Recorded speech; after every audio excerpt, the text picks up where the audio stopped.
Hello friends, IEEE SPD ICT and SIG Embedded Programming welcomes you all. Embedded systems are the true products and testaments of ICT. Great confluence of software and hardware constitutes embedded systems. This is a great platform initiated by IEEE SPD ICT for the people interested in this subject so that their talent gets a good recognition. Here we come up with a mini Arduino project for you. Mostly you all know about Arduino and its coding ID, but the main problem is that we are at home and we don't have all the components or the Arduino board. So how can we explore the field of embedded system virtually? As we know, Tinkercad is a platform where we can do Arduino projects or some cool projects, make circuits and all things virtually. So let's go and explore it first. It's basically the best possible way to explore the world of IoT. So go to the circuits and make new circuit. Go to the Arduino board. So this is the starter projects.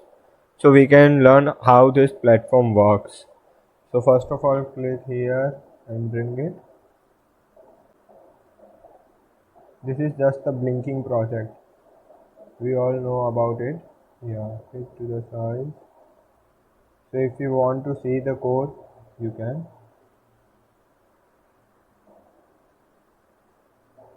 So here code is available in blocks. If you don't know coding, then it's also okay. You can do it with the blocks. Otherwise, you can directly go to the code part. Yeah, you can see the code here. Yeah, this setup block is just for the, like in C++ you give values to the particular variables. This is just like that. You have to give value to the particular pin numbers or that. In void loop, you have to write the program whatever you want to do. Here digital writes, because we are using the pin number 13, which is digital pin. Yeah, 1 to 13 are digital pins. A0 to A5 are analog pins. We mostly use digital pins for our project right now. This is delay just for the time, means here for the first 1 second it will be high, then the 1 second it will be low, so it will just blink. Okay, now start simulation. Yeah, you can see it's blinking right now. So that's the simple project of Arduino. These 13 pins are digital pins where you can give the value 0 or 1 in binary, and this is the analog pins, mostly work full for the projects, like if you want to make something that works analogically, like temperature sensor or something, that you have to connect with that for the exact value. These are digital pins, usually for binary 0 or 1, like that. This is ground pin, this is the voltage pin. We are giving voltage from here right now. This is 5-volt pin, 3 volts, 3.3 volt pins, like that. So basically we all know about this.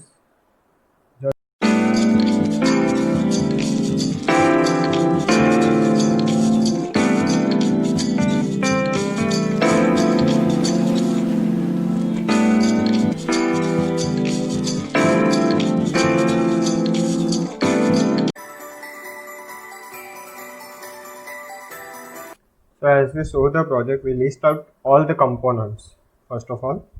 So what components we need for to make this project? First we need Arduino, then we need 16 by 2 LCD display and one push button to control the game, then breadboard to connect all the jumper wires to all the components. Then we need one resistor to maintain the current in the LED display, otherwise LCD display might get damaged. One potentiometer, to maintain the contrast of LCD display.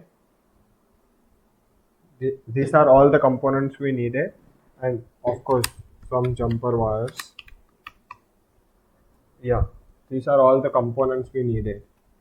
We listed out all the components. So now we have to join it. So we have to discuss about the diagram of the circuit.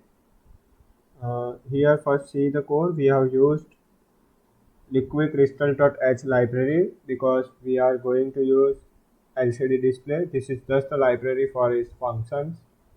Like for in C++ for input output we have to use standard input output.h library. Same here. This is just the pin initialization of Arduino, just like the initialization in C++ of variables. So as we mentioned here in the code, all the pin numbers and its respective pin names of the LCD display, we are going to join it. So this is RS pin, register select pin. So we will join it that pin to the pin number 2 of Arduino, digital pin number 2. Then enable pin to the pin number 3 of Arduino, DB4 to digital pin number 4, and same to all the 3 pins D5, DB5, DB6, DB7. Then other pins are LED minus pin. We will join LED minus pin to the ground and LED plus pin to the plus 5 volt, but we will have to join resistor in here, 220 ohm resistor, otherwise LCD display might get damaged. Then ground pin, power pin, and the contrast pin. We will join contrast pin to the wiper pin of the potentiometer, and the potentiometer's other pin are joined to plus 5 volt and 0 volt. In this type of breadboard, if we join this pin to the plus 5 volt, and these all 5 pins will be converted into the plus 5 volt. So the last component is push button. We are going to manage the game with the help of this button, and one pin of that is going to be joined with ground and the other pin with the pin number 8, as we mentioned here in the code. Button pin is equal to 8, so we are going to join the button pin to the pin number 8 of Arduino. This is the digital pin, so that's give 0 or 1 binary to the push button while we press it. So now we all discuss about all the components and the circuit diagram, how to join it. So let's say the code part.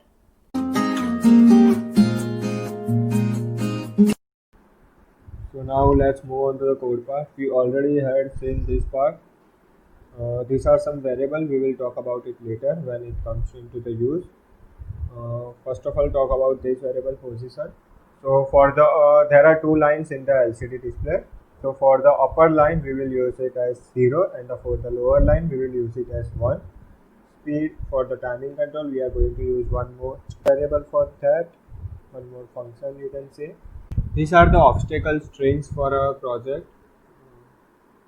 This is the position in which there are C's, starting with 0. So here there are two C's. It means there are 20 to 23. The upper string is string A, lower string is string AA. The length of these strings is 90. So the array of 0 to 89 you can say. Then move on to the setup function. This is the function where we define which pin is output or input or any particular function, inbuilt functions.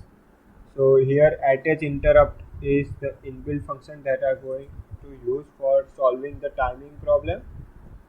Here word change is to part of this function, change to trigger the interrupt whenever the pin changes value. So these are the interrupt function we are going to use. Here pin mode LED pin is equal to output. So LED pin is pin number 13. We are going to use it as output, and the button pin is equal to input puller. Means we are going to use button pin. That means pin number 8. We are going to use that as an input. Here while toggle is equal to 0. Start game means at the starting when we press the button for the first time, then it will start the game. Otherwise till then it will blink start game. Here LCD.clear means nothing on the screen, then LCD.sprint start game means start game will be printed on the LCD. So it will blink because it's a delay of 500, means 500 milliseconds. And set cursor at 0, 0 means we are going to start at the top left bottom of the LCD display. 0x and 0y you can say. Then we are going to talk about the main function button ISR that is going to play the main role in our code. So let's move on to that function.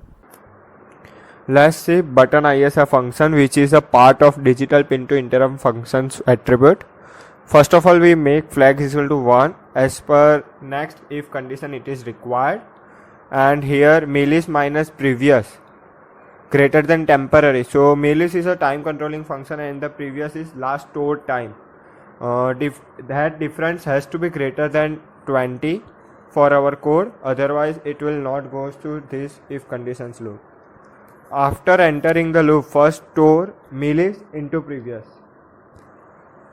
If last button state is high and current value is low, which is being read by digital read button pin, then enter the if condition, otherwise go and check else if. In else if we just make last state high, nothing else. So when the next time we press button, it goes to if condition. In if condition, we are changing the value of toggle. Initially it is 0, so for the first time it will be changed to 1, then change last state to low. Then if toggle is equal to 1, put our mark on the upper line and put space on the lower line, so position is equal to 0. Else put our mark on lower line and put space on the upper line, so position is equal to 1. That's all about button ISR function. Now move on to the loop function. First we created a while one loop. As length of our obstacle string is 90, we are running a for loop from 0 to 89. First we are checking what part of string A and string AA has to be printed on LCD. For string A, if our position is equal to 0, then we will not print the first letter because there is our mark, and print remaining 15 letters which are I plus 1 to I plus 16. As length of our display is 16 and if position is equal to 1, we display I to I plus 16 substring of string A. Same method for string AA. Now then we check for the collision of our mark with any of the C's from the string. First check for the upper string, which is string A. Position value of its C is stored in array A. Length of this array is 28. So we run a for loop from 0 to 28. If A of j is equal to I and position is equal to 0, then we call game over function. Otherwise go on. Then we check for the lower string with the same method. If there is no collision tunnel, then we call winner function. Let's see the game over function. We are passing the attribute I, which is the distance covered by our mark. Here we are blinking the game over and score. Score is nothing but the distance cover, which is I, so we will print it. On the first line we will print game over. Here see set cursor at 0, 1 and set cursor at 11, 1 where our score will be printed. Let's see winner function. Winner function, if we reach the end, then it will print stay safe, stay home. That's the end of the code explanation.